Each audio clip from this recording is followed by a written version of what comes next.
De l'infection urinaire, jour numéro 3, les solutions naturelles. Bonjour à tous, je suis Cédric Maguet, diététicien, nutritionniste et expert en bien-être depuis plus de 10 ans. Alors effectivement, aujourd'hui, on va voir moi ce que je préconise, on va dire donc aussi bien en consultation qu'en magasin bio, quand les personnes viennent me voir et ont une infection urinaire.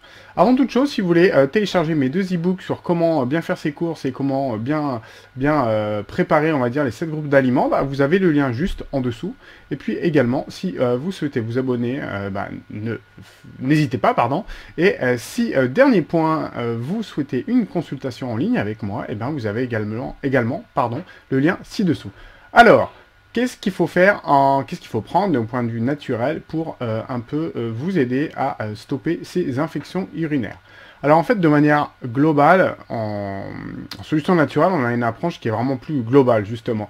C'est vrai que quand on va voir le médecin, il donnera plutôt un antibiotique. Donc un antibiotique, c'est bien, ça va tuer la souche à court terme, mais par contre, ça ne joue pas sur les autres sphères qui pourraient avoir une synergie, et qui plus est, en fait, dès que vous avez tué une souche, donc une mauvaise souche, celle de votre infection, la plupart du temps, il y a des dommages collatéraux. Ces antibiotiques tuent également des bonnes bactéries qui sont bénéfiques à votre corps et qui contribuent tout simplement à vos défenses. Donc bien souvent, des fois, quand on a une infection urinaire, c'est un peu le début du cercle vicieux, parce que plus vous allez prendre des antibiotiques, plus en fait vous allez vous affaiblir tout bonnement, tout simplement. D'accord? Donc, moi, dans les cas de, on va dire, d'infection urinaire, donc type cystite, je conseille 4 choses principalement. Donc la première, c'est évidemment une alternative aux antibiotiques.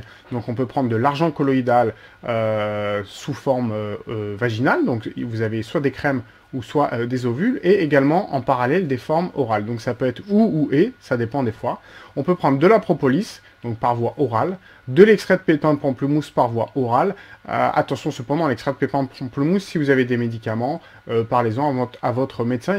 Pour cet on va dire antiseptique naturel, il peut avoir un peu plus de contre-indications, si on peut dire. Et puis également, vous avez de l'origan qui peuvent très bien se compléter à tout ça. Et vous avez également différents laboratoires qui proposent des mélanges d'huile essentielle, donc directement dans des capsules huileuses, pour la sphère urinaire. Donc ça peut être également le cas. Après, c'est vrai que les huiles essentielles, pas tout le monde en veut pour différentes raisons, mais sachez que c'est des choses qui peuvent être très efficaces également. Après, le deuxième point, c'est ce que tout le monde fait et connaît en général, la solution naturelle, c'est la canneberge. La canneberge ou cranberry, c'est tout simplement une petite baie qui va éviter que le germe en fait reste collé à la paroi, tout simplement. Et dès qu'il va plus coller à la paroi, il aura plus, comment dire, d'accroche, et si vous buvez beaucoup, il sera tout simplement éliminé par les voies naturelles. Ça, c'est le deuxième point. Le troisième point, c'est bien évidemment aussi, c'est abaisser l'acidité. La plupart des bactéries, des virus ou tout ce qui est mauvais pour notre corps, il aime bien l'acidité. Donc dès qu'il y a un excès d'acidité dans le corps, c'est là où il se développe le plus. C'est là où on va dire, il prend son pied et ces bactéries se développent et du coup fait que votre infection elle traîne. Donc pour abaisser votre acidité, de manière globale, ça c'est propre à l'infection urinaire, mais propre à toutes les infections et même à les inflammations, du moment qu'on abaisse son acidité, le corps reprend le dessus bien plus rapidement. Donc moi ce que je conseille de manière globale, ça peut être le lithotam, vous avez le jus d'herbe d'orge, et vous avez également la sève de bouleau qu'on connaît, on va dire, pour les cures un peu de printemps. Donc voilà les principaux points que je recommande pour en fait notamment abaisser son acidité. Et son dernier point, après avoir fait le traitement, ce qu'il faut, c'est réaugmenter ses défenses. Donc bien évidemment, quand vous avez pris des antibiotiques, il y a des dommages collatéraux, mais quand vous prenez aussi des solutions naturelles, il y a quand même moins de dommages collatéraux, mais il y en a quand même. Donc le but, c'est encore de réaugmenter ses défenses pour éviter que l'infection revienne de manière récurrente.